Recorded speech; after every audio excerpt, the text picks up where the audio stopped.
നമ്മുടെ വാഹനത്തിൻ്റെ സ്റ്റിയറിങ്ങിനെ കുറിച്ച്, അതായത് പ്രത്യേകിച്ച് വാഹനം ഓടിക്കുന്ന പല ആൾക്കാർക്കും തന്നെ അറിയത്തില്ലാത്ത ചില കാര്യങ്ങളാണ് ഇന്നത്തെ ഒരു വീഡിയോയിൽ നിങ്ങളുമായിട്ട് ഷെയർ ചെയ്യുന്നത്. നമ്മളൊരു വാഹനം പഠിക്കുന്ന സമയം മുതൽ ബേസിക്കായിട്ട് സ്റ്റിയറിങ്ങിനെ കുറിച്ച് അറിഞ്ഞിരിക്കേണ്ട ചില കാര്യങ്ങളാണ് പറയുന്നത്. നമ്മളുടെ സ്റ്റിയറിംഗ് വീലിനെ നമ്മളൊരു റൗണ്ട് ക്ലോക്കായിട്ട് സങ്കല്പിക്കുന്ന സമയത്ത് നമ്മളുടെ സ്റ്റിയറിംഗ് വീലിൻ്റെ ഈ ഒരു ഭാഗത്ത് 9 മണിയും ഈ ഒരു ഭാഗത്ത് 3 മണിയും. ഇതിനെ 9-3 പൊസിഷൻ എന്നാണ് പറയുന്നത്. അത് നമ്മൾ കൈകൾ പിടിക്കുന്ന ഒരു മെത്തേഡാണ്.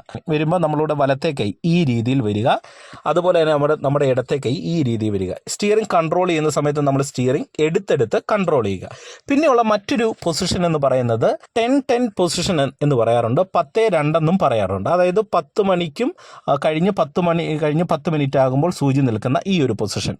അപ്പോൾ വലത്തെ കൈ ഇങ്ങനെ വരുന്നു, ഇടത്തെ കൈ വരുന്ന സമയത്ത് ഈ ഒരു രീതിയിലും വരും. ഇതിനെ 10-2 പൊസിഷൻ എന്ന് പറയാറുണ്ട്, അതുപോലെ തന്നെ 10-10 പൊസിഷൻ എന്നും പറയാറുണ്ട്. പിന്നെയുള്ളതാണ് 8-4 പൊസിഷൻ. അതായത് ഏറ്റവും അടിഭാഗത്ത് സ്റ്റിയറിങ്ങിൻ്റെ ഈ ഒരു ഭാഗത്തും ഈ ഭാഗത്തും കൈ പിടിക്കുന്നത്. ഈ മെത്തേഡ് ആരും തന്നെ യൂസ് ചെയ്യാറില്ല.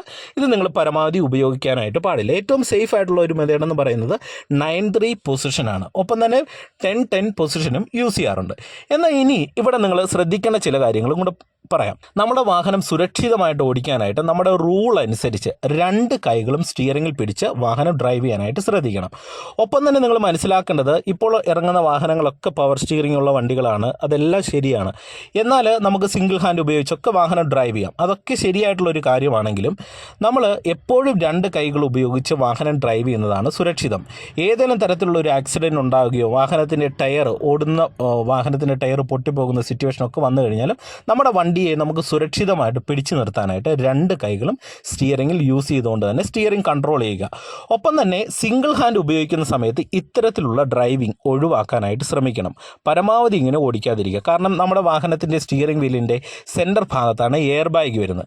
അപ്പം ഈ വാഹനത്തിന് ശരിക്കും പറഞ്ഞാൽ എയർ ബാഗിൽ, ഇത് പഴയൊരു വണ്ടിയാണ്, അപ്പം നിങ്ങൾ ഉപയോഗിക്കുന്ന ഒരു വണ്ടിയിൽ എയർ ബാഗിൻ്റെ സംവിധാനം ഉള്ളത് ഈ ഒരു ഭാഗത്താണ്. അപ്പം നമ്മുടെ കൈ ഇത്തരത്തിൽ 10-10 പൊസിഷനിലോ അല്ലെങ്കിൽ ഈ ഒരു ഏരിയയിലാണ് 2 കൈകൾ ഉണ്ടാകുന്നത്. പെട്ടെന്നൊരു ആക്സിഡൻറ്റ് ഉണ്ടാകുന്നു. എയർ ബാഗ് നമ്മളെ പ്രൊട്ടക്റ്റ് ചെയ്യാനുള്ളതാണ്. അപ്പം അത് നമ്മളുടെ ശരീരഭാഗത്തെ പ്രൊട്ടക്റ്റ് ചെയ്യാനായിട്ടുള്ള ഒരു തടസ്സം സൃഷ്ടിച്ചു കഴിഞ്ഞാൽ ഈ കൈ കൂട്ടി ഈ നമ്മളുടെ എയർ ബാഗ് നമ്മുടെ മുഖത്തടിക്കുന്ന പ്രശ്നങ്ങൾ വരാനും വലിയ ആക്സിഡൻറ്റുകൾ ഉണ്ടാകാൻ സാധ്യതയുണ്ട്. അതുകൊണ്ട് പരമാവധി 9-3 പൊസിഷനിൽ വണ്ടി ഡ്രൈവ് ചെയ്യാനായിട്ട് ശ്രദ്ധിക്കുക. അപ്പോൾ ഈ കാര്യങ്ങൾ ജസ്റ്റ് ഒന്ന് ഓർമ്മയിൽ വെക്കുക. ഷോർട്ട് വീഡിയോ ആയതുകൊണ്ട് വളരെ ചുരുക്കി മാത്രമാണ് ഈ കാര്യങ്ങൾ നിങ്ങളുമായിട്ട് പങ്കുവച്ചേക്കുന്നത്. മറ്റൊരു വീഡിയോയിൽ ഡീറ്റെയിൽ ആയിട്ടുള്ള കാര്യങ്ങൾ നിങ്ങളുമായിട്ട് ഷെയർ ചെയ്യുന്നതാണ്.